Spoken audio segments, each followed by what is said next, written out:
Olá, como vai? Alisson Ribeiro aqui do Vender e Vencer para mais um podcast. Você que está assistindo hoje e ainda não é inscrito nesse canal, já vou chegar pedindo para você se inscrever nesse canal, porque a gente aqui traz alguns assuntos bacanas que com certeza pode te ajudar. Você que é empreendedor, empresário, vendedor, comerciante, ou você não é nada disso, mas tem interesse pelo assunto de vendas e afins, você se inscreve no canal, dá um joinha, comenta, manda esse podcast aí para os seus conhecidos, para os seus grupos de WhatsApp, que o pessoal com certeza vai gostar. E hoje vai ser um assunto muito interessante. Hoje eu trouxe aqui uma pessoa um grande amigo meu, que eu conheci não tem muito tempo, mas considero já um grande amigo, a gente sempre está conversando, nós estivemos em imersão juntos, em curso juntos, foi muito interessante, tenho aprendido bastante com ele desde lá. E hoje eu convidei para vir aqui falar com a gente que trabalha com vendas, com comércio, com empreendedorismo, com negócios, enfim.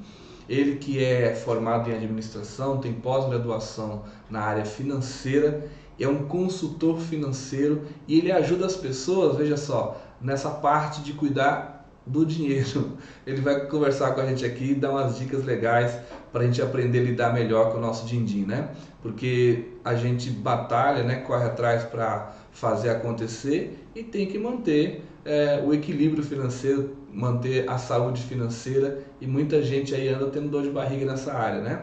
Estou falando aqui com o meu amigo Edward Cláudio Júnior. Olá, Alisson. Falei certo seu nome? Falou certinho. Isso aí, Prazer estar aqui com você no seu programa. Realmente não faz tanto tempo assim que a gente se conhece, mas ali naquela imersão a gente já criou ali um vínculo bem bacana aí de uma amizade que eu acho que vai durar aí por muito tempo. E é uma satisfação estar aqui com você para falar um pouquinho dessa questão de dinheiro, né? Que para muitos é um tabu, para outros é uma coisa mais tranquila de fazer, mas para a grande maioria geralmente causa sérios problemas se você não sabe administrar bem o seu dinheiro. Verdade, verdade. Ô Edward, antes de mais nada, queria que você se apresentasse um pouquinho, falar quem é o Edward, né? De onde você é, o que você faz, como é que você começou a mexer com essa parte aí de ajudar as pessoas no financeiro. Conta um pouquinho pra gente. Olha, é uma história bem interessante, né? Eu sempre... Tem pessoas que às vezes eu acho que nascem com mais facilidade em alguns temas do que outros, né? Na parte financeira eu acho que eu sempre tive, assim, nunca passei por um problema muito difícil. Às vezes tem uns altos e baixos, mas eu consegui administrar desde pequeno, desde o meu primeiro salário, por exemplo, como estagiário. Eu lembro que eu separei uma parte já para começar uma poupança, tá? Então nessa parte eu sempre fui tranquilo. E aí, quando eu abri uma empresa de informática, né, eu já tinha ali 20 anos com a empresa e eu cuidava da parte financeira da empresa, o que aconteceu? Muitos colaboradores vinham na minha sala com uma frequência muito grande, pedir empréstimo, pedir aumento, antecipação de férias, até fazer acordo para poder sacar fundo de garantia e pagar dívidas. E eu, por muitos anos, eu pensei que eu estava ajudando esses colaboradores. E em 2007 para 2008, eu percebi que eu já tinha naquela época 59 colaboradores e a maioria vinha na minha sala com uma frequência cada vez maior. Eu falei, o que está acontecendo? Aí eu comecei a pesquisar e vi que a questão era falta de educação financeira. E aí, para ajudá-los, em vez de fazer daquele jeito, de emprestar, antecipar, fazer acordo, essas coisas todas, eu resolvi me formar um educador financeiro para aplicar esses conceitos com eles. E durante um ano eu percebi o quanto isso foi importante para a vida de alguns. E 2 anos depois eu saí da minha empresa em 2010 para me dedicar a esse trabalho. Aí eu fui fazendo treinamentos comportamentais, fui fazendo pós-graduação em educação financeira para poder aplicar isso para colaboradores de outras empresas. Então essa é a minha jornada. Então desde 2010 eu estou atuando como educador financeiro exclusivo, assim, trabalhando com isso. De 2008 a 2010 foi conciliando a minha empresa de informática e começar nesse cenário. E hoje eu faço palestras, treinamentos, mas o grande trabalho no dia a dia são os atendimentos, né, as consultorias. Legal. Você faz palestras em que locais? Escolas, empresas? Hoje mais em empresas, mas eu fiz muita palestra em escolas, porque eu participei de um programa de educação financeira que a gente preparava os professores para eles ensinarem as crianças. Isso foi um momento muito feliz para a gente ver as crianças desde pequenininho já aprendendo os bons hábitos e comportamentos, né? Então, fiz bastante aqui na região do ABC, inclusive, várias escolas aqui no entorno, eu fiz palestras, preparei professores para ensinar as crianças. Mas hoje meu público é mais as empresas, os colaboradores dentro das empresas. E o seu trabalho vem muito a calhar, né, Eduardo? Porque nós brasileiros, no geral, não temos muito o que se chama educação financeira, né? O brasileiro não tem essa cultura, né, cara? Eu não sei bem pontuar como que isso é lá fora, né?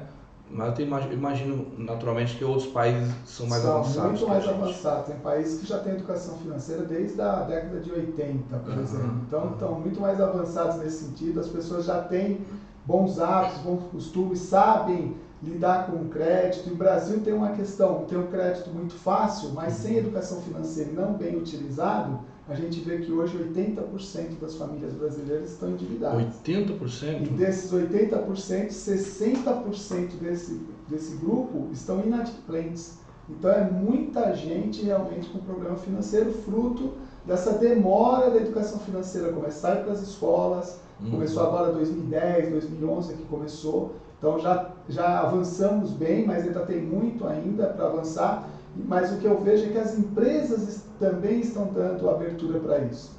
Hoje, várias empresas têm programas para ajudar os colaboradores, porque elas perceberam que o colaborador não educado financeiramente, ele acaba não sendo produtivo, né? Ele está envolto com dívidas, o cartão de crédito devendo, os credores cobrando, e a pessoa perde a produtividade, perde qualidade de vida, perde saúde. Claro. Né? Tudo isso acaba envolvendo e realmente as empresas começaram a perceber que é importante investir também na educação financeira dos colaboradores. Verdade.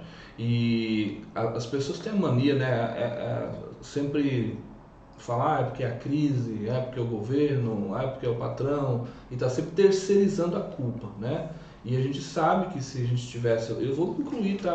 Vou falar a gente, tivesse um pouco mais de conhecimento, de educação financeira, com certeza, mesmo a pessoa ganhando menos um pouco, não tendo um grande salário, ela consegue se equilibrar melhor e ter a palavra é essa, equilíbrio, né? Ter uma saúde financeira. Equilíbrio na questão da educação financeira, equilíbrio é tudo.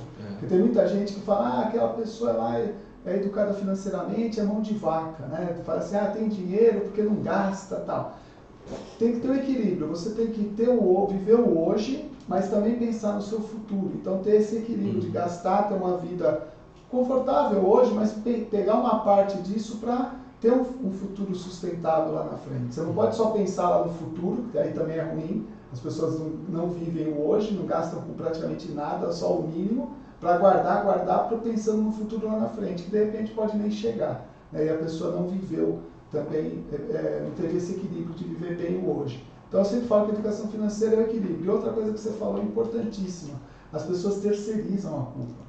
Dificilmente uma pessoa, nos meus atendimentos das pessoas endividadas principalmente, chega e fala assim, a culpa foi minha.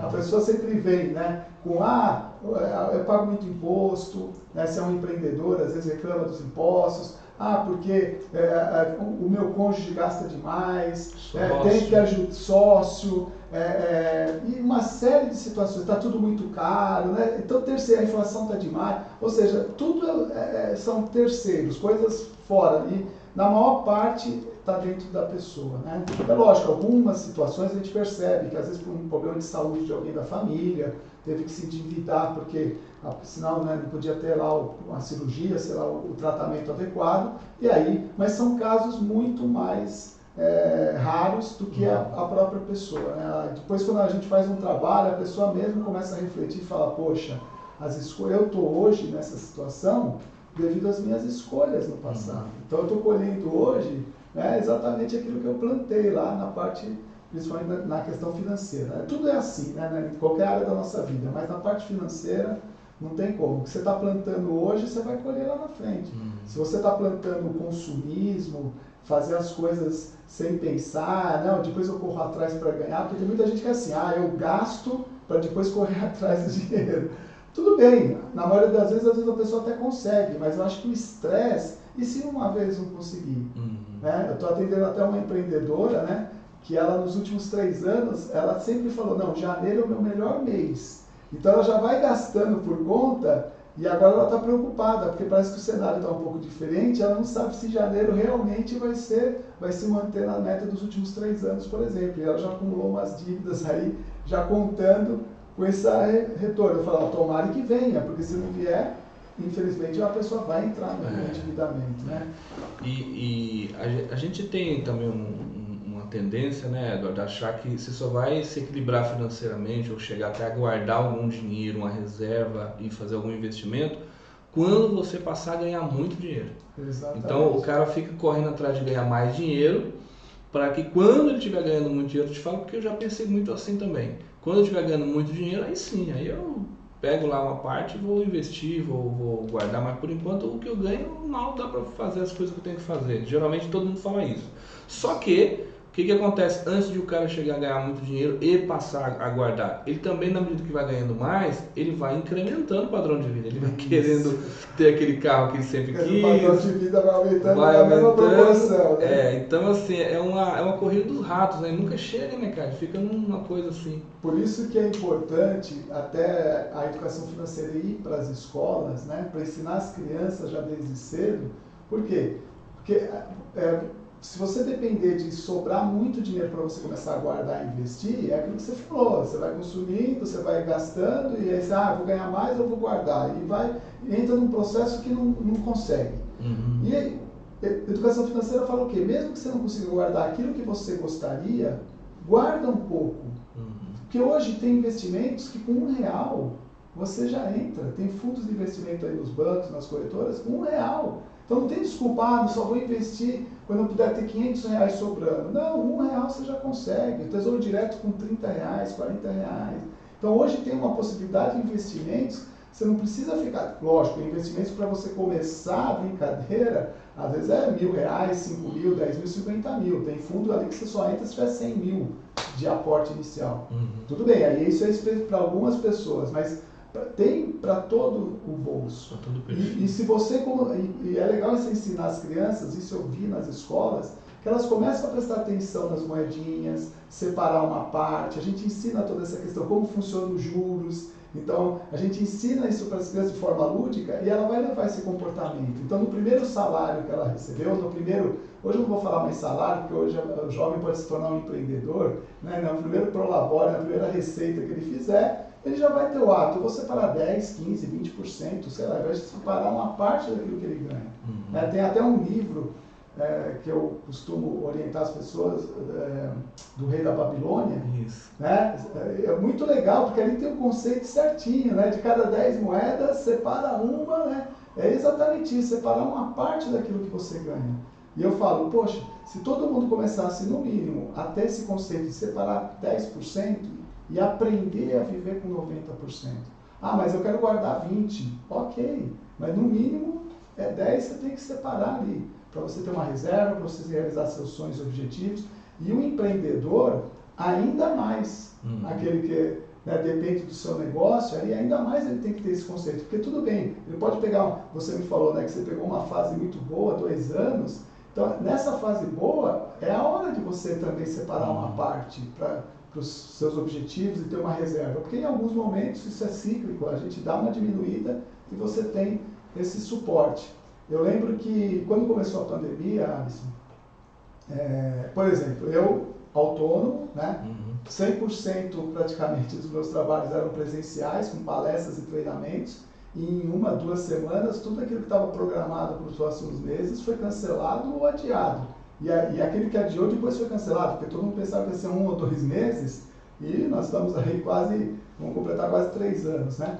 Então, de uma hora para outra, a minha renda zerou praticamente, né? Aí os atendimentos que eu tinha fui para online, se vira, começa a fazer palestra online, aí a coisa... Mas até hoje ainda não consigo, por exemplo, exatamente o mesmo rendimento que há 2, 3 anos atrás. Mas eu tinha o hábito de guardar, eu tinha reserva, então eu passei por esse período, não vou falar que foi tranquilo, mas com mais serenidade. E eu recebi uma cartinha, um WhatsApp de uma pessoa que eu atendi lá em 2012, 2013, e ela falou assim, não sei se você vai lembrar de mim, mas, poxa, você deu um treinamento aqui pra gente e eu não tinha dinheiro para nada. Se eu parasse de receber meu salário, no outro mês eu não tinha um centavo e ainda tinha dívidas. E com o treinamento, você falando da questão dos sonhos, curto, médio e longo prazo, os objetivos e tal, eu falei, não quero mais isso para mim, eu vou começar a trocar. E aí ele falou assim, no começo da pandemia ele mandou, hoje eu tenho o que eu tenho guardado, se eu parar de trabalhar, se a empresa me mandar embora, eu tenho 4 anos de reserva financeira. Então você vê como uma pessoa em menos de 10 anos, ela mudou totalmente o cenário dela. E a educação financeira vai fazer isso. Sensacional, né? legal. Estou falando aqui com o Edward, especialista em educação financeira, ele que é um palestrante, consultor e ajuda as pessoas a cuidar do seu bolso. Se você está gostando desse papo, por favor, se inscreve no canal, comente aí, clica no sininho, né, para que nos próximos podcasts você receba as notificações, tá? Esse é o podcast Vender e Vencer. E o Eduardo veio hoje bater um papo com a gente, sabendo que a gente está falando aqui principalmente, né, Eduardo, com vendedores, com empreendedores, empresários, comerciantes, que são justamente pessoas que na sua maioria das vezes não tem um salário fixo, né, cara? Não tem um ganho tão consistente, flutua bastante, né? Eu posso falar por mim, eu posso aqui falar como representando um grupo de pessoas que já viveu muito essa dor, de uma hora ganha 1.000, outra hora ganha 1.500, outra hora ganha 500, outra hora não ganha nada, outra hora ganha 3.000 e vai assim, né? Tô falando um número assim redondo só para exemplificar. Então, o que acontece? Como é que você cuida, né, cara? Porque se o cara ganha 1.000, todo mês 1.000, né? Aí você fala, então todo mês eu vou guardar 100, já tem, né? É muito mais simples, né? Agora, agora, o seu aluguel é um valor fixo, a prestação do carro é fixa e por aí vai, né, cara? Então, sem contar que às vezes o cara pega uma onda boa, né? Pega igual você estava falando agora, pega uma fase de vacas gordas, e a tendência quando o cara está nas vacas gordas, ele tem a tendência de, opa, agora sim, agora minha vida mudou, agora está tudo resolvido, né? A vida mudou e vai consumindo, e vai, depois aquilo, né, cicla, né? E é isso que acontece. Mas vamos falar assim, Eduardo, especificamente para a pessoa que não tem essa, entre aspas, comodidade de ter que administrar uma renda fixa, né? um salário, um rendimento que seja fixo. O desafio é um pouco maior, né, Eduardo? Como é que você aconselha essa galera? Assim? A primeira coisa assim, que eu falo é para o empreendedor, às vezes para o vendedor que tem essa questão do comissionamento, né, ganha mais um mês, outro mês já não ganha. Primeiro, separar, se for um empreendedor autônomo, separar a pessoa física e jurídica. Né? Isso é um erro muito comum, né, cara? É o principal. Né? Mistura o dinheiro de tem uma conta só, aí o que está lá dentro não sabe o que é da empresa, o que é custo da empresa, o que é custo da pessoa física. Então, ainda bem que a gente aqui nunca fez isso, né, Gabriel? A gente nunca mistura, né? A primeira coisa que quando eu chego numa situação dessa que eu já vejo, 95% são assim, né?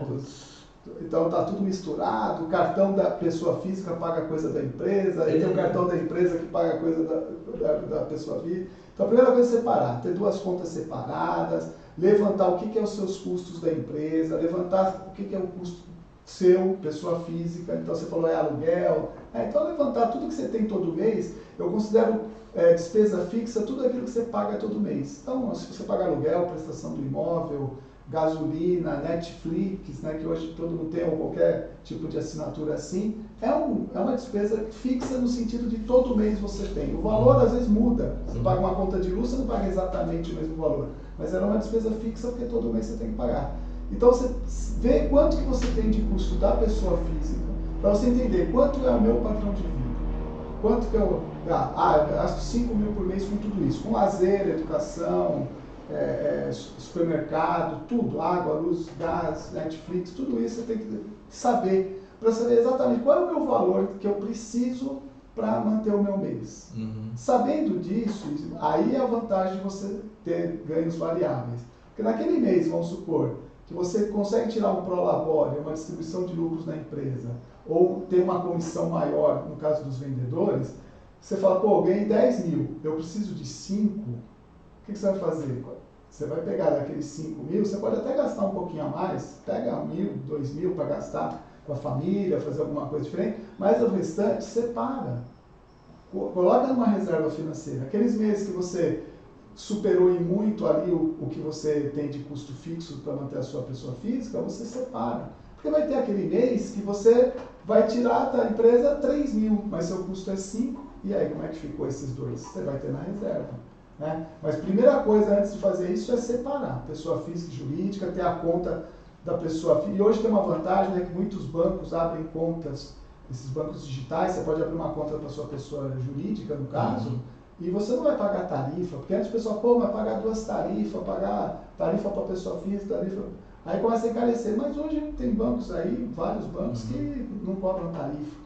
Então você não tem, e aí você separa aquilo que é da empresa, ok. E todo mês você vai transferir o seu prolabore, a sua distribuição de lucro para a sua conta da pessoa física para pagar a escola do seu filho, etc.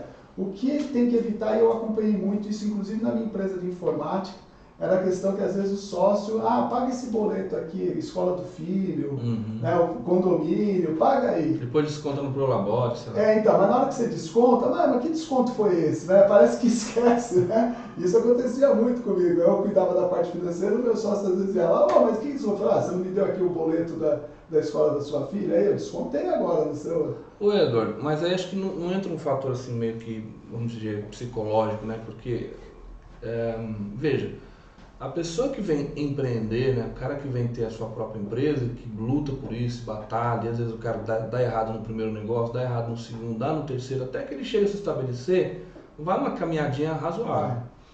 O que acontece? Esse cara está justamente fugindo daquele padrãozão de ser empregado, de ter um ganho limitado, né? Ele está justamente buscando algo diferente daquilo que é aquele, entre aspas, comodismo do salário, de ter lá o salarinho todo mês. Então, eu acho que até em função disso, que o cara enfia os pés pelas mãos quando é empreendedor, porque agora ele quer meio que ter uma liberdade financeira, né? Digamos, ele quer ter essa tranquilidade de poder, agora eu vou viajar, tá, compra passagem de avião, não sei o quê, e ele não quer ter a limitação, né? A limitação como o empregado tem. Então, né? Isso, acho que tem um pouco esse lado, não tem, Tem, não precisa ter a limitação, mas precisa fazer com planejamento. Planejamento. Eu já vi situações que eu acompanhei, 2 irmãos numa empresa, um pegou de uma hora para outra, foi lá, pegou no caixa da empresa 50 e poucos mil, isso já tem uns 8, 9 anos atrás, e comprou um carro zero para ele. Porque venderam um projeto grande, que aí no caixa apareceu aquele valor, só que aí o empreendedor tem que saber que o caixa não é lucro. Então. Né? Você tem que começar a diferenciar essas situações. Porque tem lá no caixa, tem lá na conta do banco, tem 50 mil, vamos dividir. Não, porque 50 mil, para ser realizado, vai gerar, de repente, um imposto mês que vem, tem que pagar funcionário mês que vem. Tem coisas que não pagam naquele mês do recebimento, mas vai pagar no outro. E vai ser com esse dinheiro. Aí vai lá, o que aconteceu? 2 meses depois teve que vender o carro para repor o dinheiro do caixa, porque senão ia pagar. E aí imagina como é que ficou os dois, né, irmãos, né? Porque ele não falou, um não falou pro outro, foi lá, tirou e depois é que o outro ficou sabendo. Só que quando teve que devolver, pior, quando vendeu o carro, naquela época tinha depreciação, teve que vender por muito menos do que 20 e poucos % a menos do que pagou. Então olha o prejuízo de às vezes tomar uma decisão. Eu não estou falando aqui que a pessoa não tem que ter um carro bacana, fazer as viagens que você falou, tudo isso. Se você quer empreender, exatamente você quer não ter essa restrição de salário, você ter ganhos maiores, mas você tem que fazer as coisas com planejamento, com calma. Porque senão é aquilo, você quer fazer tudo rápido e mesmo ganhando muito, você vai comprometer depois o fluxo de caixa da empresa. Agora, quem é vendedor mesmo, né? O cara que ele tem uma flutuação, né, muito grande de venda. Eu estava falando, até antes de começar, eu estava falando dos 4 perfis, né? Até pontuar aqui de novo, né, Eduardo, que aí você que está ouvindo, você pode se encaixar em um desses perfis aí. A gente tem um perfil que e a gente conversa aqui, a gente traz conhecimento, conteúdo para esse perfil também, que é a pessoa que não é necessariamente vendedor, mas sabe que precisa aprender a vender.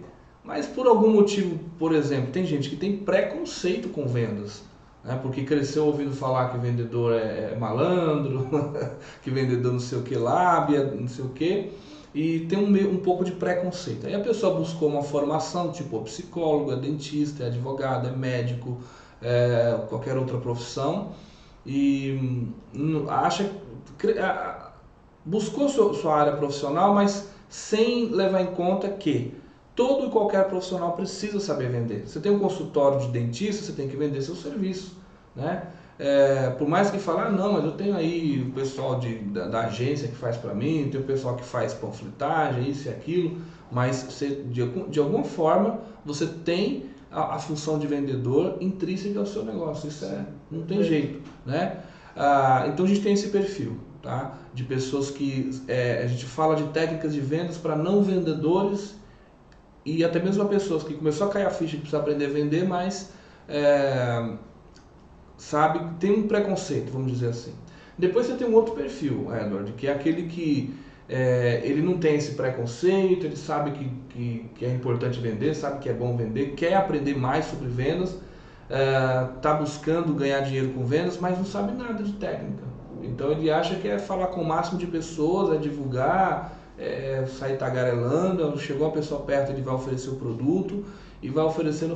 Essa pessoa vira e mexe, você escuta ela dizer coisas do tipo assim, eu ofereço para todo mundo, mas o pessoal não quer comprar, né? Então, assim, ele não sabe mapear uma persona, um cliente ideal, ele não entende processos de venda, técnica de venda, não sabe com quem fala, de que jeito fala, a abertura de uma venda, uma prospecção, ele não tem essa noção de metrificação e tal. Então esse é uma pessoa que carece de um conhecimento mais técnico, né? E a gente aqui também tem isso para oferecer de técnicas de vendas. Depois você tem um perfil que já é uma evolução desse daí, que é a pessoa que já sabe técnica, mas ela não mantém a venda todo mês. Esse é muito comum também. É o cara que agora está vendendo 100, depois cai para 20, depois vem para 50, depois vai para 120, depois vende 80, ele fica flutuando demais. E aí o cara fica todo estabanado, principalmente no financeiro, né? Porque uma hora ganha 10, outra hora ganha 5, outra hora ganha 15, outra hora ganha 1, outra hora não ganha nada, e por aí vai. Não há emocional que aguenta, né, cara? Estresse. Esse por quê? Esse daí não conhece processo, não conhece metrificação, não sabe também direito mapear os seus processos de vendas, o passo a passo, não tem um pipeline, um funil de vendas bem definido, constância, né? Às vezes essa falta de constância é dele mesmo, que uma hora prospecta mais, outra hora prospecta menos, uma hora vende mais, outra hora vende menos, também tem o emocional, né? Quando o cara tá bem, ele corre bastante, quando não tá muito bem, corre menos e aí flutua bastante, mas também por falta de conhecimento de processos. Hoje com a internet está mais fácil lidar com isso, tá? É só questão de entender como funciona.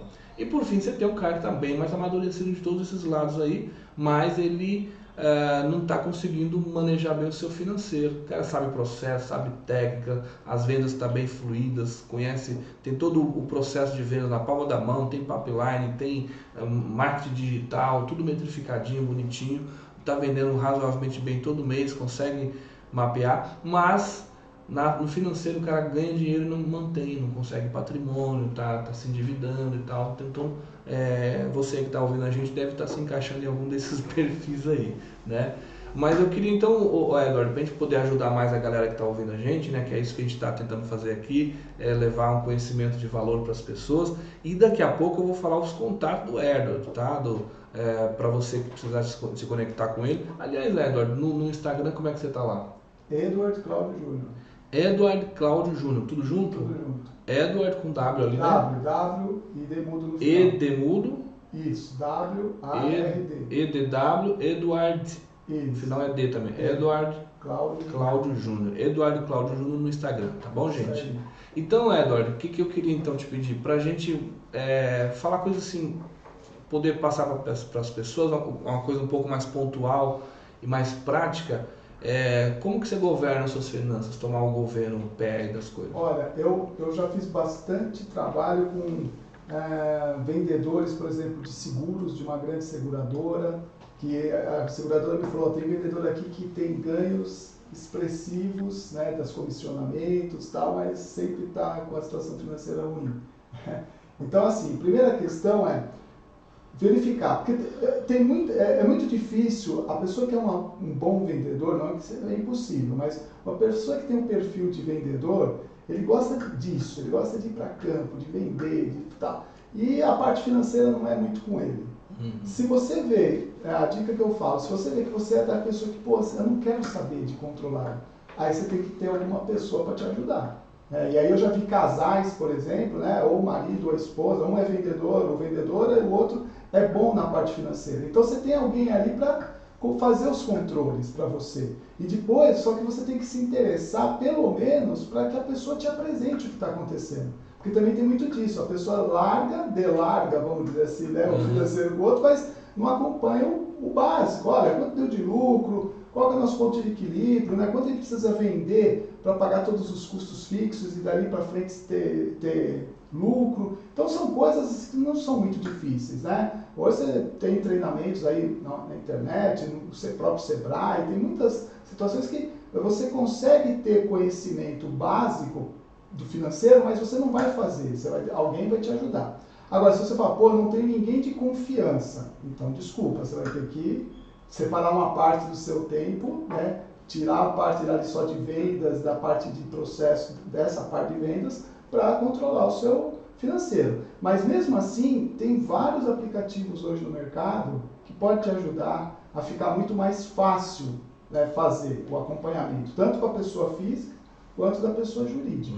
Tá? Mas assim, o básico é você separar as despesas do seu negócio da pessoa física e depois acompanhar. E hoje realmente o aplicativo do celular, aqui tem vários, hoje você pode falar, aplicativo controle financeiro, vai aparecer um monte com as características. Baixa um, viu que se adequou àquilo que você esperava, continua. Ah, não adequou? Vai para outro. Tem gente que gosta de planilha, tem gente que não gosta nem de aplicativo e nem de planilha. E se dá muito bem com um caderninho ali, com uma folha de sulfite. Qual que é o melhor? Eu falo, o melhor é aquele que você vai fazer. Tem algum aplicativo específico que você geralmente recomenda? Olha, tem alguns assim que eu não entrei em todos para testar, eu testei alguns, tá? Tem o Mobius, que é um bom aplicativo. Mobius. Tem o Guia Bolso. Tem um outro que agora me fugiu o nome, eu vou ver se eu lembro. Isso aí tudo a gente baixa ali no celular, né? Põe ali, e todas essas, e tem várias versões, tudo gratuito. Tem algumas versões que eles cobram, que aí tem mais recursos e tal. Mas todas as versões gratuitas, nossa, começa com a gratuita porque já vai fazer bastante coisa. Tem uns que faz a ligação com a sua conta bancária, então facilita. Tem gente que não faz, eu não quero que o meu aplicativo aqui entre na minha conta ou no cartão para pegar as coisas. Tem gente que tem medo, né? Então pega um outro que não tem essa comunicação e você vai fazendo mais manualmente. Mas o aplicativo no celular, dificilmente você sai de casa sem o aplicativo, né? Sem o celular. Então fica fácil de você controlar. É só gastou alguma coisa, pagou uma conta, já coloca. Então não vai deixar passar nada. Para você ter consciência para tá indo dinheiro. Porque todos os atendimentos que eu faço, invariavelmente, pessoas que estão endividadas, primeiro, a maioria, 90%, não faz nenhum tipo de controle. Quem faz só assim, as maiores valores, e às vezes o problema não está nos maiores valores, o problema está nas pequenas pedrinhas, né, que a gente até fala. É verdade, né? A gente não tropeça na montanha, a gente tropeça nas pequenas pedrinhas, e às vezes nas despesas é isso, né? E quando a gente faz o levantamento, quantas pessoas se assustaram e falam, nossa, como é que eu posso gastar isso? E é tão clarificante, cara, quando você faz isso.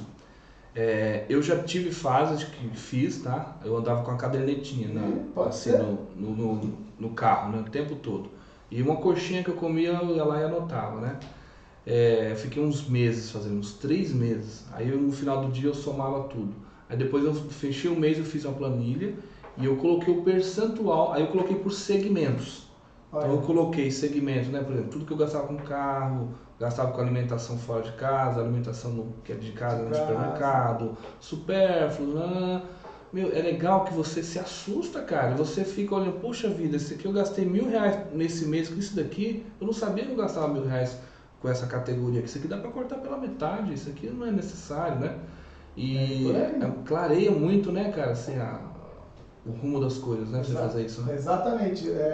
Se você não fizer isso, hoje em dia é muito difícil você ter na cabeça todos os gastos e controlar isso. Você precisa ter uma memória muito boa, uma dinâmica muito boa para ter essa consciência. Então, como faz? Tem que ter um controle. Ah, mas é chato. Mas vai fazer com que você consiga gerir melhor o seu dinheiro e pegar uma parte daqueles recursos para você realizar a viagem que você quer fazer. Eu sempre falo, primeiro define um objetivo. O que você quer realizar com o dinheiro que você vai ganhar? Ah, eu quero viajar, eu quero ter uma casa melhor, eu quero dar um estudo legal para o meu filho, eu quero trocar o carro daqui 2 anos, eu quero viajar pelo mundo com a minha esposa, com o meu marido daqui não sei quanto tempo. Coloca um objetivo. E para fazer o objetivo, controla o seu dinheiro. Para você separar uma parte. E o principal, por que as pessoas não conseguem? Você tocou num ponto aí. Por que as pessoas às vezes não conseguem guardar dinheiro? Porque ela tem lá o que ela ganha, ela faz o controle lá na planilha, no aplicativo, ela ganha, aí ela coloca tudo que ela gasta. E aí, se sobrar, eu vou guardar. Não, né? Aí não sobra pouquinho, não estimula. Então, o que eu faço? Eu falo para as pessoas, quanto você ganha, qual a sua renda, já define quanto você vai guardar para o seu sonho, seu objetivo, aqui já tira e depois vem as suas despesas. Aí você está priorizando aquilo que realmente é importante para você. Você tinha falado do livro, aquela hora que você falou do livro o Homem Mais Rico da Babilônia, eu tinha acabado de pensar no livro e você falou, achei muito engraçado. Não, porque ele é muito fininho, assim, ele tem uma sabedoria, assim, ali está o passo a passo, muito simples, uma linguagem fácil. E hoje não tem desculpa, Edward. Você que de repente não gosta muito de ler, tem preguiça, não tem tempo, sei lá o quê, vai no YouTube e coloca audiobook O Homem Mais Rico da Babilônia. Pronto, você está no trânsito, está lavando louça, onde você estiver, você põe para ouvir e vai ouvindo. Exatamente. Mas às vezes eu não consigo me concentrar, mas 2, 3 minutos de repente que você se concentrou e pegou uma frase, que aquilo pode fazer a diferença na sua vida dali para frente. Né? E lá ele fala o quê? Do cara guardar todo mês 10%, né? Cara, e assim, e é possível para todo mundo, né, Edward? Então eu acho que isso, cara, não tem a ver muito com ser inteligente, porque não é nada complicado. Eu penso que essa questão de muita gente estar endividado tem mais a ver com o emocional mesmo, cara. Acho que tem muito a ver com a impulsividade. Claro que tem aquela pessoa que de fato está passando por problemas que são, né, problemas que são externos, né? É doença, é um golpe que o cara tomou, uma separação, perder um ente querido, que era o principal provedor dos a pessoa entrou em depressão e não conseguiu mais render mais no trabalho, enfim, tem N situações que são externas, assim, mas tirando essas partes externas, eu penso que a maior parte é o nosso descontrole emocional mesmo, que aí é uma coisa do governo, você tem que ter governo mesmo. E eu acho que aí parte, né, Eduardo, de uma decisão, né, cara? Sim. Decidir que agora eu vou mudar nessa parte. Você é o protagonista da minha vida financeira. Exatamente. Eu não vou terceirizar para banco, para cheque especial, para cartão de crédito. Eu tenho que ser o protagonista. Isso. Eu tenho que ser dono das minhas decisões e não ficar à mercê de eu tenho que pegar um empréstimo, tenho que entrar no cheque especial para pagar aquela dívida, tenho que fazer outro empréstimo para pagar uma... E aí aquilo vira uma bola de neve, né? Muito grande. Falando dessa questão dos 10%, só até para complementar, tem um outro livro que eu li, que é A Lei do Triunfo, do Napoleão Hill, que tem uma historinha dentro de um dos capítulos, porque cada capítulo é o que as pessoas de sucesso têm em comum. Né? O Napoleão Hill, quando escreveu esse livro, ele fez uma pesquisa grande, na época não tinha internet, não tinha nada disso, ele foi a campo. É daí que nasce o Quem Pensa Enriquece, né? Isso, o livro. Vem né? depois. E aí ele fala dos hábitos de quem tem sucesso, né? E um dos são 15 ou 16, mas um dos hábitos está lá, o capítulo 3 ou 4, ter o hábito de poupar. De separar uma parte daquilo que você ganha. E dentro desse capítulo ele conta a história de um homem que fez um depoimento numa revista, num jornal da época, e ele transcreveu isso para o capítulo. Que o senhor lá, acho que é Freeman, que era o nome olha o nome da pessoa, Freeman, né, homem livre e tal, ele falou o seguinte: eu gostaria de voltar na minha vida e ter tido o hábito de guardar 10% daquilo que passou na minha mão. E ele fala 3 motivos. O primeiro, ele fala assim: se eu tivesse feito isso, eu não teria as dívidas que eu tenho hoje. Segundo ponto, eu teria hoje guardado pelo menos $100 mil, porque ele estima que isso foi na década de 1910. O dólar daquela época, né? 1910. Ele teria $100 mil guardado, porque ele estima que passou mais de $1 milhão na vida dele até aquele momento. E o terceiro, que eu acho que foi, na hora que eu li aquilo, eu falei, nossa, espetacular. Ele falou assim: eu poderia ter vivido muito bem com 90% daquilo que eu ganhei. Olha aí. Então é questão de educação, de hábito, de criar esse hábito, né? E casa com o homem mais rico da Babilônia, né? Que você ganha, você tira. Porque tem muitas pessoas que têm crenças, eu não sou contra crença nenhuma, muito pelo contrário, eu respeito todas elas, mas tem as religiões que você tem que pagar o dízimo, né? Tirar os 10% ali. Então por que você também não tem o hábito de tirar os 10% para você? Para você. Né? Pelo menos, né? Tem gente que me liga e fala, pô, eu quero tirar 20%, 30%.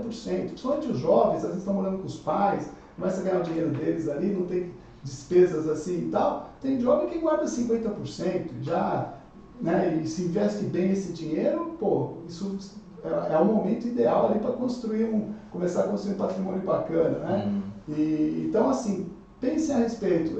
Será que eu consigo viver com 90%? O que eu posso reduzir? Eu não falo em cortar nada. Primeiro sente e vê. Dá para reduzir algumas despesas e começar a guardar os 10%? É o primeiro passo. E aí, se você criar esse hábito, daí para frente... E você falou a palavra central, hábito, né? Por isso que não é interessante o cara achar que, não, quando eu estiver ganhando muito dinheiro eu vou guardar. Porque não é bom fazer isso. O ideal é, começa de onde? De onde você está. Começa com quanto? Com quanto você tem. E principalmente, que você tocou num ponto no meio da nossa conversa, que quem tem o seu salário e ganha fixo, às vezes vai definir um valor fixo para guardar. Fica mais fácil. Mais simples. Quem tem ganhos variáveis tem que pôr um percentual mesmo. Então, se definiu 10%, naquele mês eu fiz 10 mil, então vai guardar 1.000. Teve um mês que eu ganhei 5 mil, vai guardar 500, porque você colocou um percentual ali. Eu faço isso, eu tenho um percentual do meu renda, porque tem mês que é bom pra caramba, tem mês que não, mas ali... Então, às vezes fica... Ou você pelo menos colocar um valor mínimo que você tem que guardar. Mas o ideal é você colocar um percentual. E eu te digo mais, cara, eu como sendo alguém do mundo das vendas, eu vou te falar que muitos vendedores nem sequer sabem quanto ganha. Quanto você ganha? Tem mês que é X, tem mês que é Y, mas não tem isso. Aí eu pergunto, qual é a média? Não sei. Aí então levanta. Vai lá e faz a média dos últimos 6 meses, pelo menos, para não dar de um ano. O ideal é fazer de um ano, para ter uma ideia, né? O anual, quanto eu tive, em média, por mês? Porque aí você começa, se eu tenho 5 mil de renda ou 10 mil de renda média, então o meu padrão de vida tem que ser quanto? Eu quero ter que gastar 20, mas dá para você... E aí você começa a sangrar o seu negócio. Esse é o grande problema. Eu sempre falo, se você tiver um negócio bem financeiramente, isso vai repercutir para a sua vida pessoa física. Agora, tem empresários que falam, não, eu quero estar bem, a empresa é outro problema, mas aí vai matar o negócio. Você falou uma coisa interessante, que eu já fiz também esse exercício mental, né? Já pensou se eu tivesse guardado 10% de tudo que já passou pela minha mão, né? E você aí que está ouvindo a gente, você já pensou nisso? Como é que estaria a sua vida hoje se, pelo menos nos últimos 10 anos, você estivesse guardando 10% do que você vinha ganhando aí? Imagina. Mas agora, se você não guardou, mas daqui para frente você começar a fazer isso, muito dinheiro ainda vai passar na sua mão, na sua vida. Então, legal, ficou aprendizado. Poxa, se eu tivesse, mas então começa agora. Daqui 5, 10 anos você vai ver a diferença. Por isso que eu falei, o melhor momento é agora. É agora. Né? Começa agora. O que passou serve de aprendizado e não de ficar com remorso, remoendo, né? Remoendo, fala, mas tomei a decisão. Naquele momento, às vezes, era aquilo que você tinha que tomar. Porque é praticamente você falar de um jogo que já acabou. Aí você vai falar, se tivesse feito isso, tivesse feito aquilo, tivesse batido o pênalti primeiro, né? Aquelas coisas que a gente viu recentemente. Isso acontece. Mas na hora, no momento, você tinha aquele momento, a sua emoção e a sua decisão foi o melhor que você podia fazer. Ô Edward, agora eu queria te perguntar uma coisa. Queria falar com aquela pessoa que está endividado, o cara está atolado, o cara já não... você deve ter pegado de vez em quando gente assim, né? Todo dia. Aqui no Vender e Vencer, a nossa audiência não tem esse perfil, tá? Não, mas vai que por acaso... Mas conhece alguém que tem. Vai que você conhece um parente, alguém que está atolado em dívida, o cara não é atolado mesmo, já está comprometendo o básico mesmo, o aluguel está vencendo, o carro está dando busca e apreensão, aquela loucura. Não sabe como é que vai começar 2023. O que a gente pode falar para essa galera? Por onde começa, cara? Geralmente, aonde você começa... Que aí você tem outro detalhe, né? Aí transcende o financeiro, aí vem pro quê? Pro emocional. Né? Quase 100%. Porque aí o cara fica no parafuso, porque aí o cara já não dorme bem, aí o cara, né, aí vira e mexe, entra no estresse, aí adoece, é a pressão, é o estômago, aí o casamento começa também a dar problema, o cara começa a ser agressivo verbalmente com a família, e por aí vai, né? Sim. Se vitimiza e vai falar pra família coisa de vocês não sabem o que eu tô passando, não sei o que, eu tô passando. Enfim. Vamos conversar um pouco com esse pessoal, que de repente uma coisinha que a gente pode falar aqui pode ajudar, né, Eduardo? Primeiro ponto aí... Quer dizer, com esse pessoal, quer dizer, não aqui da nossa audiência, aqui não tem ninguém, mas de repente tem alguém que você conhece que está passando por isso. Eu sempre fico nas palestras, mas eu vou falar de um tema que aqui ninguém está endividado, mas se conhecer alguém você pode ajudar, né? Isso, você dá um recado. Você pode ajudar. Mas o primeiro ponto, assim, se acalmar no sentido seguinte: dívida, muitos têm e todas são passíveis de ser pagas, todas, tá? Exceto uma situação que daqui a pouco eu vou falar.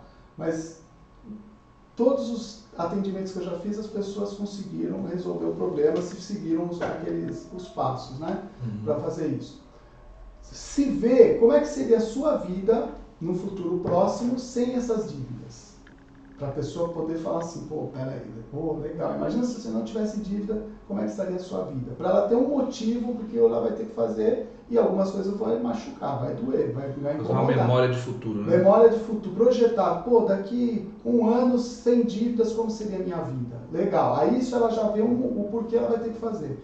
E aí vai ter que fazer um raio-x ali da situação. Aí tem que anotar tudo, quais são os credores, tudo para ver. Primeiro, dá para pagar tudo ao mesmo tempo? Que na maioria das vezes não dá. Quem eu vou pagar primeiro? Quem é a minha prioridade? Primeiro as suas despesas básicas, né? Alimentação, água, luz, internet, isso aí você tem que separar. Depois, com a minha renda, quem são os credores que eu tenho que eu consigo pagar ainda? Vai pagando esse. E quem, infelizmente, vai ter que esperar. Não é que você não vai pagar. Você vai, mas você vai ter que priorizar. De repente, você deve para 5 bancos ou para 5 cartões de crédito que está te atormentando. De repente, você vai pagar um só agora. Os outros 4 vai ter que esperar. Quando você terminar de pagar esse aqui, você vai começar a fazer uma reserva para negociar com os outros. E aí, aquele que te der a melhor condição é que você vai pagar segundo. Quem não der, vai ficar por último. E aí vai tendo juros que vai sendo descontado. Você consegue. Mas o problema é que as pessoas entram num processo de endividamento, recorrendo a empréstimo atrás de empréstimo, e não vê que isso só está se piorando. E aí quando eu falo para o pessoal, o que você está fazendo? Quanto tempo você está fazendo? Já tem uns 3 anos que eu estou assim. Tá, e está melhorando ou está piorando? Você pegar empréstimo, você pegar outro cartão, pegar outro... só está piorando. Então, se você continuar nesse processo, agora você tem que quebrar esse ciclo. Então, e cartão é o pior, né, Edward? Porque o cara entra naquela de pagar o mínimo, para o nome não ir para o SPC. Então, hoje eu vejo uma grande preocupação, Alisson, das pessoas com o nome. Só que chega um momento que eu tenho que falar para ela, olha, infelizmente... Não tem como você é uma dor que não tem como evitar. Você vai ter que ficar com o nome negativado. Aliás, tem até um livro que fala que estar com o nome sujo pode ser a sua saída. Tem esse? Tem. Por quê? Porque aí você chega num ponto que começa a diminuir o crédito, você não consegue mais. Quando você chega nesse ponto, e aí é o ponto que, tomara que ninguém da nossa audiência esteja nessa situação, é dever para agiota. Aí, dependendo da situação, pode ser muito complicado. Acho que é a pior dívida, uma das piores, se não for porque pior. Porque dever para o banco, eles vão te encher o saco, vão ficar ligando, vão falar que vai para a justiça, não sei o quê. E lá na frente eles vão dar desconto, você vai lá e paga a dívida. Agora a agiota já tem outras questões que não é só a parte financeira. Então, cuidado. E a pessoa às vezes não percebe que se ela não consegue pagar uns juros de banco de 7, 8% e tal, ela vai pagar uns juros de agiota cobrando 20, 15%. Né? Então, cuidado com isso. A agiota, se alguém está pensando em pegar dinheiro com a agiota aqui na nossa audiência, ou você conhece alguém, fala para a pessoa, não faça isso, procure ajuda com um consultor, com um educador, com alguém da família, um amigo que tenha mais familiaridade com essa parte financeira para te ajudar, mas não pegue... Outra atitude que eu já vi gente fazendo na hora do desespero da dívida, Edward, é vender patrimônio para pagar a dívida. Aí são duas situações. Se você vai vender uma parte do patrimônio e vai conseguir acabar com a dívida, pode ser. Porque aí você acaba. Tá? Agora, se você pegar um carro, por exemplo, para abater 20%, 30% dessa dívida, que seja 50%, eu falo, não faça isso. Porque você vai colocar esse dinheiro lá e se você não fizer uma reorganização das suas finanças, daqui a pouco você pagou, perdeu o carro, né, deu o carro e está devendo a mesma coisa em alguns meses depois. Então, não faça isso. Vamos se reestruturar. É aquilo que eu falei. O que você vai pagar agora? Isso, isso, isso. O que vai deixar? Isso aqui. Mas você vai pagar em algum momento. Pagou esse aqui, acabou algumas dívidas, aí começa a guardar dinheiro para ir negociando um a um com os outros credores. Já tirei várias pessoas dessa situação de endividamento com essa estratégia. E agora tem pessoa que fala, pô, mas eu não quero ficar com mão sujo, Fran. Então, e aí fica pegando empréstimo. Só que aí 1 ano, 2 anos, depois liga, ó, vamos fazer aquilo? Só que aí a dívida, você imagina. Como uma bola de neve, né? Muito pior. Então a pessoa tem que, por isso que eu acho legal esse livro, né, que fala, né, ter o nome sujo pode ser a sua... Esse eu não tinha ouvido falar não, vou até procurar. Pode procurar, que eu acho bem legal essa questão, né, porque às vezes a pessoa só vai sair daí quando ninguém mais der crédito. Tem um outro detalhe também que quem está passando por um endividamento vai sofrer, que é o que, né, Eduardo? É o lado emocional e do orgulho e da vaidade. Por exemplo, abrir mão do carro, ir para sair de uma casa onde aluga uma boa casa, ir para um bairro mais simples, enfim. Esse lado pega também, né, cara? O cara diminui o padrão de vida, aí a vaidade, né? Eu conheci uma pessoa, claro, não vou aqui falar nome, mas tem uma pessoa que eu conheci há muitos anos atrás, até contar esse fato aqui que me impressionou bastante. Essa pessoa morava em Alphaville, no condomínio fechado, até a quadra onde ele morava era ao lado da quadra onde morava na época o Cafu, da seleção brasileira e tal. E uma baita de uma casa maravilhosa, e nós fomos lá para contatá-lo para uma parceria comercial, essa pessoa, e quando ele chegou lá o cara não tinha o que comer em casa, velho. O cara não tinha o que comer. Aí ele começou a contar a história pra gente lá, abriu o armário para mostrar. O filho dele abriu e falou, olha, então a gente já teve patrimônio X, Y, Z, tivemos isso, isso, isso. Aí a Receita Federal lacrou a empresa do cara e do dia para a noite as coisas começaram a degringolar. E só que o que aconteceu? Eram pessoas assim que, claro, né, vivia num nível financeiro, status, amizade, né, sou com pessoas, né, viajava para a Europa periodicamente, para os Estados Unidos, estava sempre em Miami, tinha casa em Miami, isso e aquilo, altíssimo padrão. E aí, qual que é o problema do cara que começa a declinar aí financeiramente? O cara não quer abrir mão do padrão de vida, cara, por causa da vaidade, por causa do orgulho. Tem aquele otimismo negativo, vou chamar de otimismo negativo. Eu ia tocar nesse ponto. Porque o cara ele acredita que não vai continuar caindo, que vai voltar para o normal, né? Não, vai dar tudo certo. Eu acho que tem esse otimismo negativo, eu não pensei nessa palavra, mas o otimismo em excesso. O excesso de otimismo. Tá caindo a coisa e não muda, não, vai melhorar, só que se não melhora, o que acontece? E aí me lembra aquela metáfora do sapo, dizem, eu nunca fiz o teste, mas dizem que o sapo, se você colocar ele numa panela no fogo, uma panela com água fria, põe lá no fogo, aí você acende o fogo, né? E a água vai aquecendo aos poucos, o sapo ele não percebe que tá... Você vai pondo um pouco, vai deixando ele um pouco a mais, né? Cada vez que aí vai aquecendo até que ele morre cozido. Exatamente. Então é essa questão, porque às vezes o cara ele entra nesse problema financeiro, as coisas vão acontecendo aos poucos, vão piorando mês a mês, semestre a semestre, e o cara tá naquela, não, vai melhorar, as coisas vão dar certo. E ele não toma providência factual, né? Tipo, diminuir padrão. É provisório, eu falo, pessoal, é provisório, né? Mas e se melhorar depois de 2, 3 meses? Tá, mas e se não melhorar? Você está gastando 10, 15 mil a mais por mês, isso em 3 meses dá 50 mil, fora os juros praticamente. Então, tem que realmente, mas é aquilo que você falou, às vezes a pessoa não quer pelo orgulho, não quer dar um passo atrás. Eu aprendi uma coisa com a minha mãe, quando eu estava começando o meu trabalho, lá atrás, tal, que eu ia... eu tive a possibilidade de ir para uma empresa que ia me dar eu ia ter uma renda menor, mas uma possibilidade de crescimento mais a médio prazo. E a minha mãe falou assim, filho, se você tiver que dar dois passos para trás, agora, para caminhar 3, 4, 5 para frente, faça isso.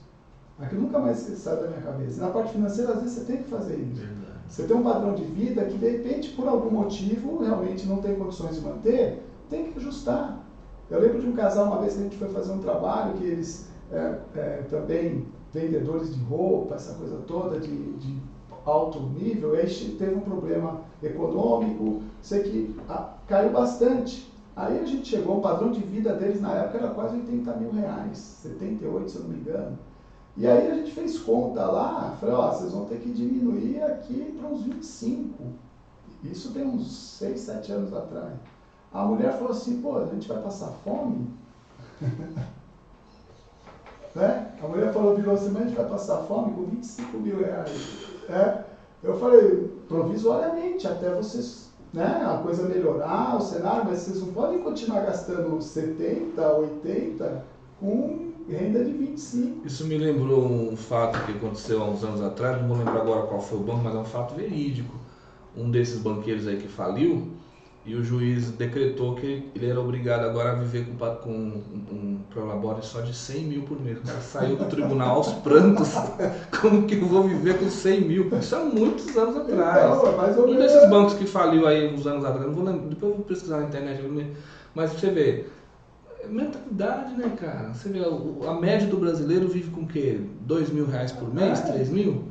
O povão aí? Quando eu conto essa história, o pessoal fala, pô, você tivesse 25 mil por mês, eu tava... Então, eu falei, e eu falei pra ela, mas não vai ser pra sempre, é provisório, daqui a pouco as coisas melhoram. Depois melhorou mesmo. Então, eu sempre trabalho pondo metas curtas, porque na parte financeira, se você vai abordar uma pessoa e você percebe que às vezes ela está tão endividada que ela vai demorar 3, 4, 5 anos para sair disso, eu falo, vamos olhar os próximos 3 meses? Vamos fazer uma ação aí, para dar para a pessoa tirar o nariz para fora, assim, começar a respirar. E aí ela começa a perceber que depois mais 3 meses, e aí aos poucos a pessoa vai saindo. Porque se você chegar para nossa, vai ficar 5 anos aí só com o basicão, a pessoa não anima, e aí o emocional pega. Agora você põe meta curta, vamos ver esses próximos 3 meses, mais 3, em 6 meses, se a pessoa fizer direitinho, ela já melhora bastante. Eu assisti uma palestra recentemente daquele coach Paulo Vieira. Sei. E ele fala muito do orgulho. Paulo Vieira fala muito do orgulho e ele fala que o orgulho é o diabo. O orgulho é o diabo em figura mesmo.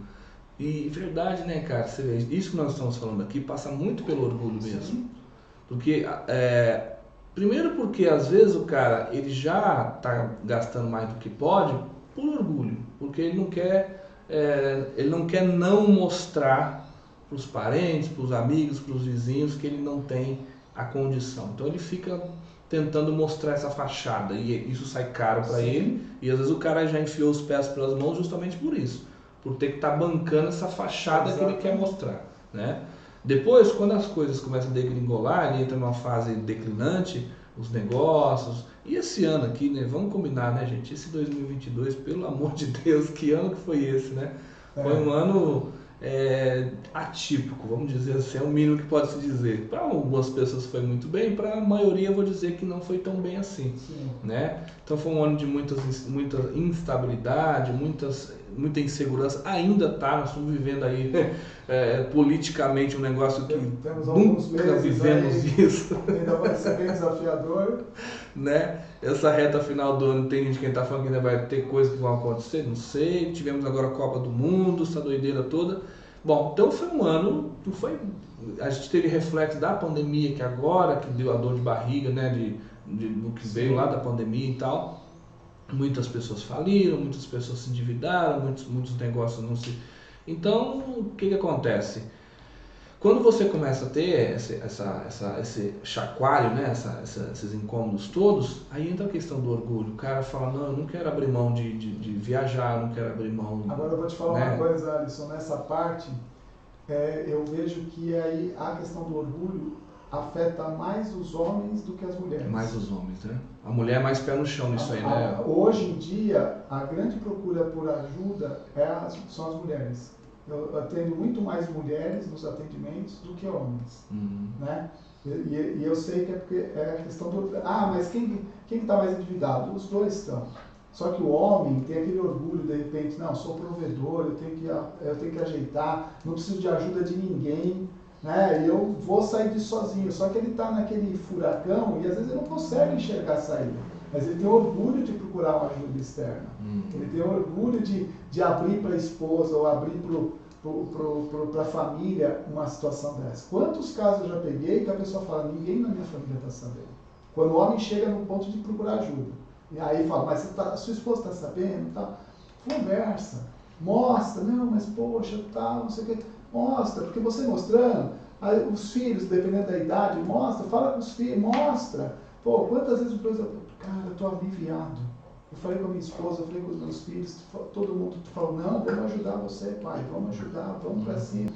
E aí ele falou que tirei um peso, porque eu estava querendo carregar tudo sozinho e arrumar e eu não estava. Então, assim, mas o orgulho, principalmente com os homens, eu percebo que é mais... Já pensou o cara dar o braço a torcer para aquele cunhado que sempre competiu, quem que ia ser melhor do que quem? Essa bobagem, né, cara? Isso vai custar caro. Quanto mais tempo demorar para tirar esse orgulho da frente e lógico, você não precisa abrir para o mundo inteiro, mas para aquelas pessoas ali no seu entorno que vão poder te ajudar, você tem que falar. Você vê que aquele filme, O Advogado do Diabo, no final, a última frase do filme é vaidade, meu pecado predileto, né? Que ele fala. E às vezes a tribulação do cara todo não é nem porque ele está com medo de que vai faltar o básico para a família, que ele sabe que você não vai chegar nesse nível. Mas é a vaidade, cara, aquela dor da vaidade de, nossa, se fulano souber, vai achar muito lindo que agora eu não tô legal, que não sei o quê. Se eu tiver que vender meu carro, pegar um carro mais básico, aí vão ver, pô, mas o que aconteceu? Vão jogar na minha cara, não sei o quê. Cara, isso é do ser humano, né? É do ser humano. E eu acho que aí tá um grande fator que faz o cara demorar a reagir. Sim. Porque reação nesse caso passa por isso é que a gente acabou de falar, né? Do cara baixar o padrão de vida. E aqui no Brasil, como tem um crédito em excesso, ele vai pegando mais crédito para tentar manter esse padrão. E aí a coisa aí é complicado. E aí quando realmente não tem mais jeito, né? Aí a pessoa vai procurar ajuda, mas o sacrifício vai ser maior. Então nós falamos aqui do lado negativo aí, a galera que tem dificuldade, mas também, né, Eduardo? E aí sim, a maioria do pessoal aqui que acompanha Vender e Vencer vai estar nesse grupo que nós vamos falar agora. E a pessoa, Eduardo, que de repente entrou aquele dinheirinho a mais, recebeu uma herança, um fundo de garantia, ou realmente aquela pessoa que teve mais perfil de guardar um dinheiro e tal, e tá com a graninha agora no final do ano, tá projetando para o ano que vem o que vai fazer. Como é que você geralmente conversa com essa galera que tá com a granazinha, mas não... E aí, o que eu faço? Será que eu invisto? Será que eu não invisto? Será que eu compro imóvel? Será que eu abro empresa? Será que eu compro uma bicicleta? Tem bastante dessas situações. Hoje em dia, muita gente tem a dúvida de comprar um imóvel, continuar morando de aluguel, né? Mas assim, se você já tem o hábito de investir, tem o hábito de separar uma parte daquilo que você ganha, o importante é você colocar um objetivo com esse dinheiro, porque dinheiro sem objetivo na conta, ou até em qualquer investimento, às vezes você vai usar ele e nem percebe. Então, se você tiver um objetivo, não, é para fazer uma viagem, é para o estudo do meu filho que acabou de nascer, eu já estou guardando dinheiro para ele quando ele for fazer a faculdade, né, ou para trocar de carro, comprar uma casa, ou seja, qualquer que seja, sempre atrele esse investimento a um objetivo. E aí é lógico, definir principalmente o prazo, quando eu vou realizar, né, porque cada investimento tem o seu prazo adequado. Então tem investimento que é bom para curto prazo, tem investimento que é bom para médio prazo e tem investimento que é adequado para longo prazo. E hoje eu percebo que as pessoas às vezes não fazem hoje mesmo, antes de vir para cá, atendi uma pessoa que ela está guardando para o longo prazo, assim, investimentos com características de longo prazo, só que ela vai usar o dinheiro no ano que vem. Então na hora que ela for fazer o resgate, ela pode ter um sério risco de ter prejuízo na hora de resgatar, porque o investimento tem prazo de vencimento lá na frente. Então você que tem dinheiro, primeiro, defina o objetivo, segundo, o prazo, e aí vamos montar uma carteira adequada com o prazo, né? Então, vou dar um exemplo, previdência privada. é um tipo de investimento que, se você for fazer, é para o longo prazo, 10, 15, 20 anos. Se você fizer uma previdência para sacar o dinheiro daqui a 1 ano ou 2, a tributação vai ser tão alta que provavelmente você vai ter prejuízo. Então é isso que você tem que entender, né? Não sai investindo sem saber a característica do investimento, se é curto, médio ou longo, para você maximizar aí a rentabilidade e não ter esses problemas. Mas no geral, Edward, tem algum tipo de investimento que você geralmente aconselha as pessoas mais a fazerem? Então, por exemplo, se for uma reserva financeira, que eu não gosto de falar reserva de emergência, tá? Eu detesto quando eu escuto reserva de emergência, porque eu acredito que assim, dinheiro é uma energia. E você guardar dinheiro para emergência vai te atrair o quê? Né? Não que você vai ficar imune só porque vai mudar a palavra, mas... Você não está criando aquilo na energia, né? Dá uma energia de guardar dinheiro para uma viagem, por exemplo, para comprar sua casa. A energia é totalmente diferente. Uma emergência é se você ficar mal de saúde, se você for desempregado. Não é legal, né? Então eu chamo de reserva estratégica. Então, esse dinheiro que você pode ter que recorrer a qualquer momento tem que estar em um investimento que você tenha liquidez, ou seja, que você possa tirar a qualquer momento, né? E aí tem hoje, na renda fixa, tem o Tesouro Selic, tem o CDB de liquidez diária, tem alguns fundos de renda fixa que estão rendendo bem e também você pode tirar a qualquer momento aí, ou você pede o resgate 1, 2, 3 dias depois o dinheiro está na conta. Então, são investimentos que têm essa característica de você ter que usar a qualquer momento. Pode ser para uma emergência, mas também pode ser para uma grande oportunidade. Então, por isso que eu chamo a minha de reserva estratégica, porque eu posso usar uma situação não muito boa, que isso ninguém está livre, né, na sua vida, mas também para aproveitar alguma oportunidade. Às vezes você vai investir em alguma coisa, vai fazer um curso que de repente vai melhorar a sua capacitação de vender, né, por exemplo, né, fazer um curso com você, Alisson, de repente uma campanha bacana, o cara vai lá à vista, você não vai dar um desconto para o cara. Então você pode aproveitar esse dinheiro também para as oportunidades. Então aí tem esses investimentos, Tesouro Direto Selic, porque tem outros dois tipos de tesouro que aí é para médio e longo prazo, e tem CDB de liquidez diária e fundos de renda fixa. E poupança, caberia nessa reserva, mas a poupança hoje está rendendo metade praticamente do Tesouro Direto, e praticamente com o mesmo risco. Então se você tem dois investimentos que tem mais ou menos o mesmo risco, um está quase o dobro de rendimento, por que você vai ficar mantendo dinheiro na poupança? E eu já fui fã de poupança, tá, pessoal? Nossa, eu já tive... O primeiro investimento que eu fiz lá, quando eu era estagiário, foi numa poupança. E eu fiquei muitos anos só com poupança. Hoje eu não tenho um centavo, cara, de poupança, porque rende bem menos do que outros investimentos.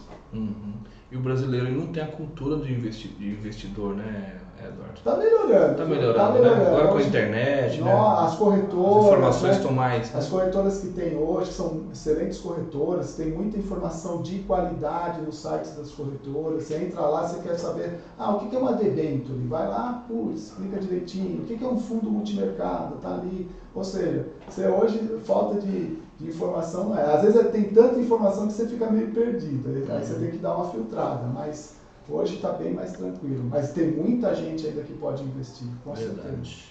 E aí, gente, está gostando do bate-papo, podcast Vender e Vencer? E agora essa dica que eu vou dar, para quem precisa sair da dificuldade financeira, eu mesmo posso dar, Edward, que é aprenda a vender ou melhore a sua capacidade de vender. Se você está precisando aprender a vender ou melhorar as suas vendas, seja no offline, seja no online, você pode procurar a gente aqui do Vender e Vencer, que essa é uma especialidade nossa. A gente sabe te ensinar a vender e sabemos também ajudar a sua empresa a vender mais através do marketing digital. Como é que você faz? Você pode procurar a gente aí no direct do nosso Instagram. Instagram é @podcastvender-vencer. @podcastvender-vencer, está na descrição aqui desse episódio, tá? Assim como também o Instagram do Edward também está aqui na descrição, tá? Edward Cláudio... Edward Cláudio Júnior. Você pode se conectar aí com o Edward, tá? Edward, para falar a respeito de consultoria financeira, alguma coisa que você queira se conectar com ele. E sobre venda, você se conecta com a gente, tá bom? Sua empresa está precisando vender mais, precisa colocar um site, precisa fazer um funil de venda, precisa divulgar, precisa bombar o seu Instagram, precisa fazer tráfego regional, fazer seu telefone tocar com um cliente querendo comprar. É claro que se de repente seu cliente começar a comprar mais, você começar a vender mais, vender melhor, vender valor acentuado, maior valor, maior ticket médio, né? E vender com mais frequência para o mesmo cliente, melhorar seu lifetime value e por aí vai, você vai com certeza diminuir esse tempo que você está passando aí de dificuldade financeira. Com certeza vender mais vai te tirar do atoleiro, né? Tem que ganhar mais dinheiro, não adianta, né? Com certeza. Porque vamos controlar o que ganha, mas também tem que ganhar e ganhar cada vez mais, né? Ganhar mais e com esse ganho maior você fazer coisas boas com esse dinheiro também, né? Dinheiro ninguém leva para outra vida, né? Então, assim, não adianta você só ganhar dinheiro e não aproveitar a vida, né? Então, a gente está falando de equilíbrio, né? Equilíbrio, né? Então, isso é fundamental. Agora, o que uma vez eu escutei uma pessoa falando que esqueci é que a gente é muito ruim no que é óbvio, né, Edward? Assim, porque, vejam, vamos falar um número redondo, o cara ganha 1.000. Meu, não é óbvio que o cara tem que viver só com aqueles 1.000, né? Ele tem que gastar menos que 1.000, isso é óbvio, não é? É uma continha de mais e menos, velho. E só que o que acontece? A gente transcende o óbvio, então a gente... O cara ganha 1.000, mas ele quer gastar 1.200, 1.500, né? Exatamente. É esse que é um dos principais problemas, eu vejo, assim, é a dificuldade de fazer o óbvio, né, cara? É o beabá, porque isso é tão simples, e tem pessoas, eu conheço, que você também deve conhecer, pessoas assim que mal sabem assinar o próprio nome, mas são pessoas controladinhas financeiramente. Nossa! Conheço várias, você deve conhecer também. Sim, por quê? Porque a pessoa, ela é o óbvio. É o simples. É o simples. É o simples. Eu falo para minha esposa às vezes, as pessoas às vezes não fazem conta só de mais e menos. Porque é conta de mais e menos. Porcentagem, essas coisas, um pouquinho mais difícil. Não, é mais e menos. Quanto você ganha, quanto você gasta, vai lá, mais e menos. E é isso que você falou, né? Tem um slide na minha palestra que tem lá, né? Como aumentar seu patrimônio e ter independência financeira. Primeiro item, gastar menos do que ganha. Óbvio, né? E aí tem gente que fala, mas é simples, mas na prática, para a maioria, é complicado. Então tem que... E eu não estou falando, mas eu quero ter um padrão de vida maior. Ok, venda mais. Aí você vai aumentando. E tem uma passagem no livro que também eu achei interessante, do Roberto Kiyosaki, lá esqueci o nome do livro dele lá. Mas é do Roberto... Quem pensa enriquece? Não. Então, Pai Rico, Pai Pobre. Quem pensa enriquece na Napoleão. Pai Rico, Pai Pobre. Porque ele fala assim, quando você aumenta a sua renda, algum tempo você não deve aumentar o seu padrão de vida. Vocês ficam um tempo, mantém o padrão de vida e aquela diferença você faz uma reserva que vai te gerar juros, vai te gerar uma renda passiva. Vai gerar um colchão, né? E depois você, aos poucos, não. Agora a maioria faz o quê? Aumentou a renda e o pior é que você ainda ficasse igual, mas já começa a gastar mais. Aí aumenta a renda, quer dizer, nunca sobra nada para estar sempre gastando mais do que ganha. E aí, infelizmente, lá na frente, se não tiver reservas, se não tiver uma renda passiva para ajudar lá, não sei como é que vai ser. Que essa é uma grande preocupação minha como educador financeiro aqui no Brasil. A gente não preparar as pessoas para um momento lá na frente, seja através de um negócio, seja através de investimento. Você falou, né, às vezes tem pessoas muito simples. Eu atendi um senhor numa empresa uma vez, que ele já era independente financeiramente, e ele nem tinha consciência disso. E qual é a escolaridade dele? Nem no ginásio na época, né, lá atrás. Mas o que ele fez? Olha a estratégia dele. Ele começou a guardar dinheiro, comprou um terreninho. Aí construiu uma casinha, pôs para alugar. Esse dinheiro do aluguel, o que ele fez? Juntou para comprar um segundo terreno. Construiu uma segunda casinha, 2 casinhas alugadas. Ele já tinha 7 casas alugadas. E com o dinheiro dos aluguéis já era mais do que suficiente, sobrava para pagar o padrão de vida dele.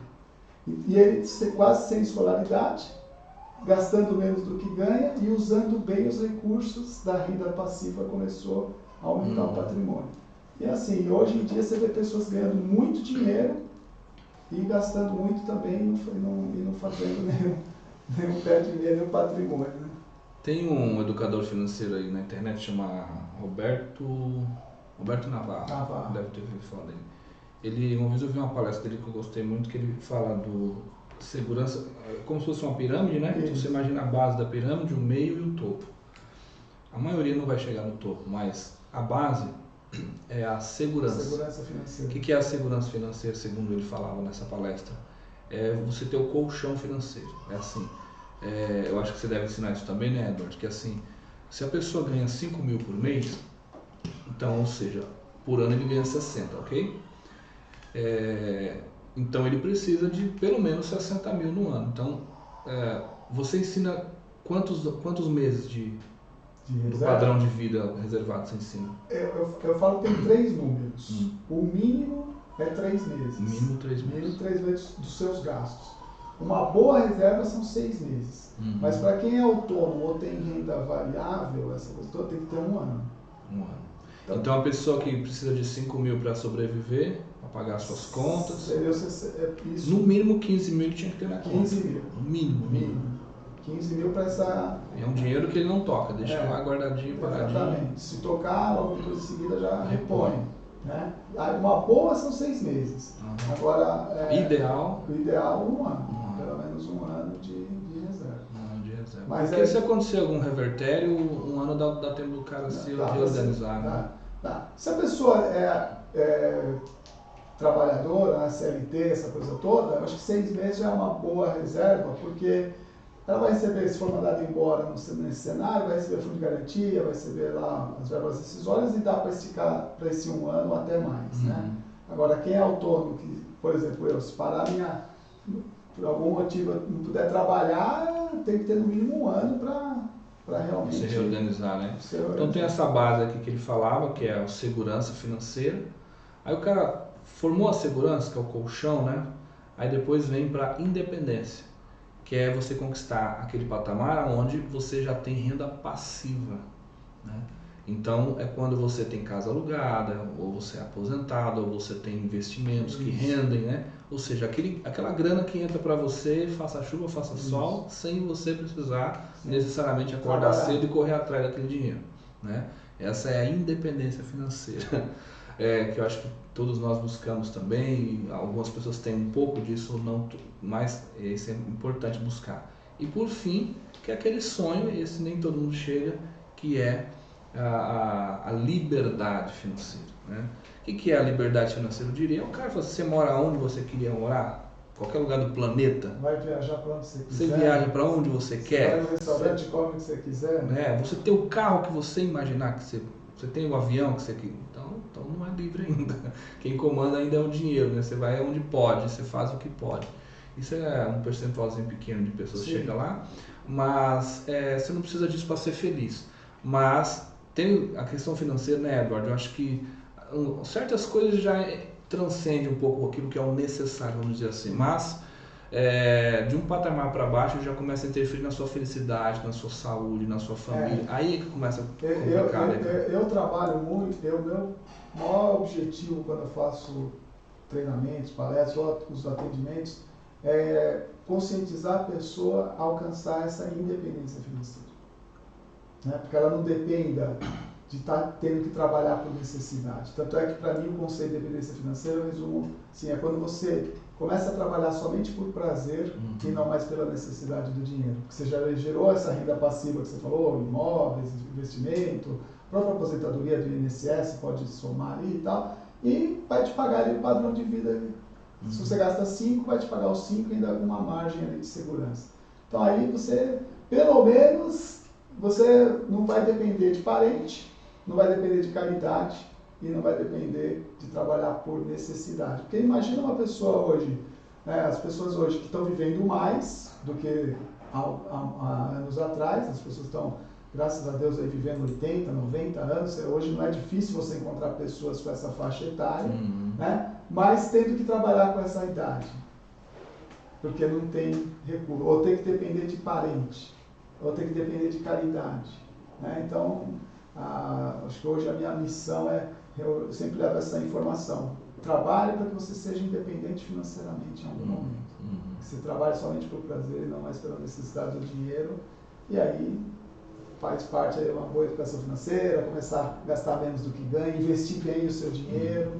Né? E a gente quis trazer o Edward hoje aqui porque também, né, Edward, tem essa coisa de o brasileiro, vamos falar o latino-americano no geral, a gente, por questão de cultura, uma herança assim religiosa, vamos dizer assim, sem aqui falar mal de nenhuma religião, mas Tem esse lado negativo que a religião me traz um tabu sobre dinheiro, né, Eduardo? Tá. Que o dinheiro não entra no céu, que é mais fácil o rico passar, como é que é? O camelo Buraco passar da no agulha. buraco da agulha que o rico se salvar, dinheiro é sujo.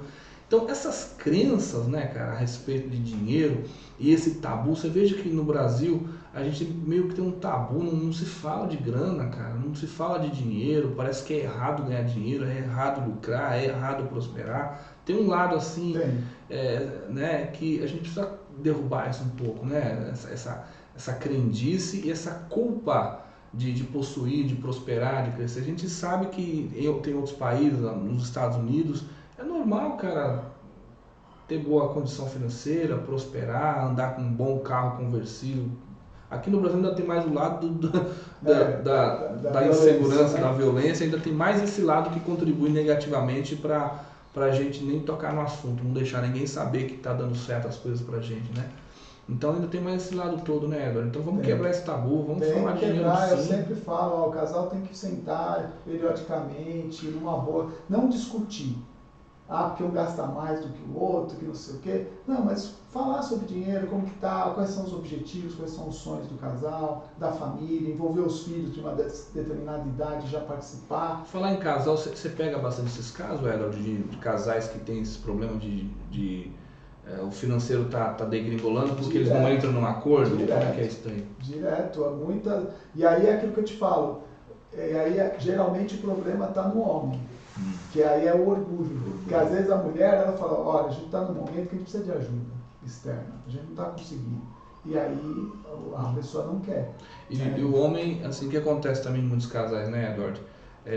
Não necessariamente o cara é o melhor com o financeiro. Às vezes a mulher ela tem muito mais capacidade de organização financeira que o homem, mas pelo machismo o cara acha que é assunto para ele, né? E não deixa com ela. E tem muito casal que hoje a mulher ganha mais que o homem. Ainda tem mais essa.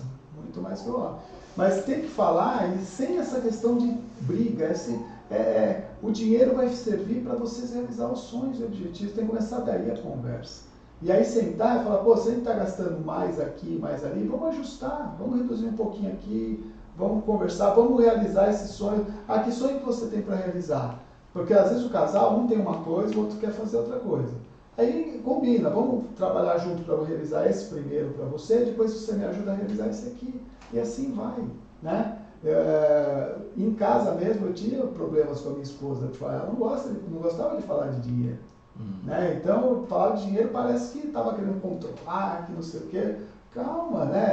Isso eu vivi em casa e eu sei que isso acontece. Já peguei vários atendimentos também, que no casal, quando vai falar, inclusive às vezes até de ter que quase separar, assim, porque ia sair ali uns tapinhos ali de vez em quando, né? Quando estava fazendo o atendimento. Porque você faz isso, você faz aquilo, que você gastou com isso.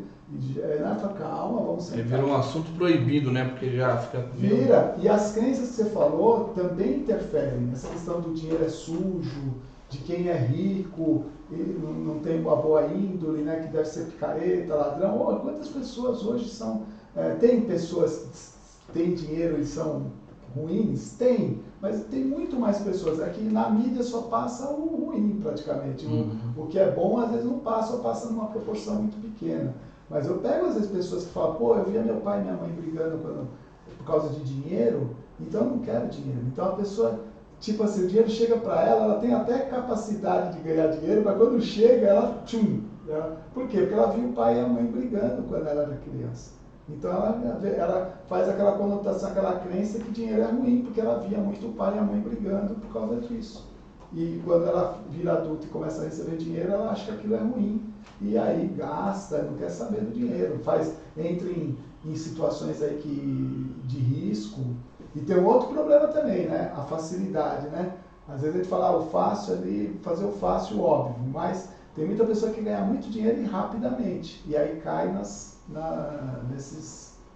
picaretagens aí, nesses golpes aí, que você fala, como é que a pessoa colocou ali o dinheiro numa vida, num negócio que os caras estão prometendo 15, 20% ao mês todo mês. Ainda tem esse assunto que a gente nem abordou aqui, hein, Edward? Tem essas pirâmides financeiras da vida, essas criptomoedas da vida, né, os investimentos meio mirabolantes, né?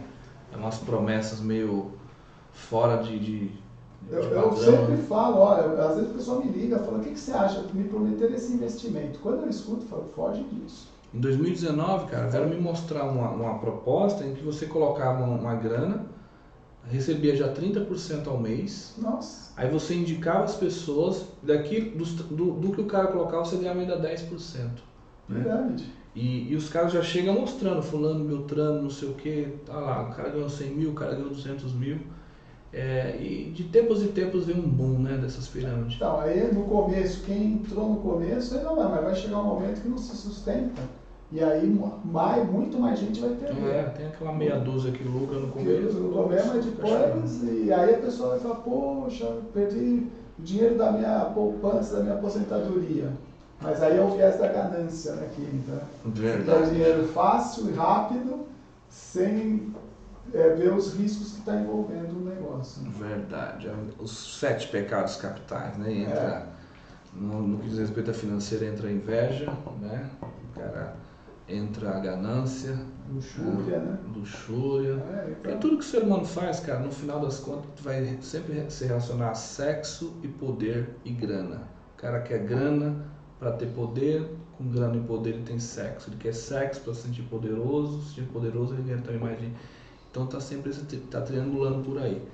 E aí já é um papo para outro podcast, né, Edward? Mas o que eu vou ensinar para você aqui sobre vendas já vai te ajudar bastante, viu, gente? Então, você quer entrar em contato com a gente sobre o nosso curso? A gente vai ter curso, Edward, presencial. Opa. A gente vai ter imersão de desbloqueio emocional. Você sabe que o Vender e Vencer também é um instituto de treinamento, né, que a gente faz imersões, né?